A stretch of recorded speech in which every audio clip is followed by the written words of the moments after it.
No niin, päivä. Mä investoin tämmöisen lampun, mikä näyttää ihan peruslampulle. Mutta mikä tässä on hienointa omasta mielestä, niin tässä on tämmöinen, että voi ladata. Latauspistoke on tossa. Ja siinä tuli setissä omaa tommonen piuha mukana.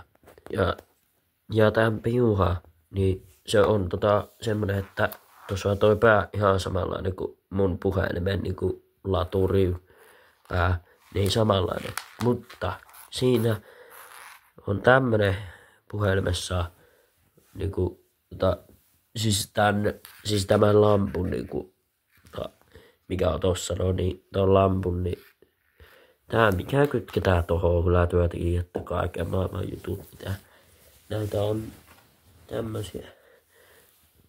Mutta mikä siisteintä tässä lampussa on, niin on se, että kun sä haluut valo, niin kato, tossa on tommonen systeemi. Laitetaan vähän laajempi. No niin. Nyt on. Ja sitten, kun tommonen, niin laitetaan noin ja noin. Mutta, kun laitetaan näin,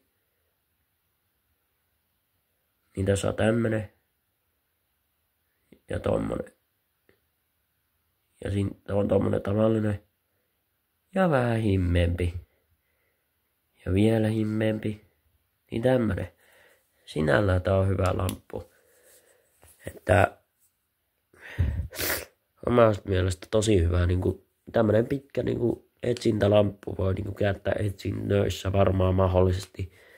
Mutta tämmönen. Tommoseen tuli investoitua taas jälleen kerran kaupasta.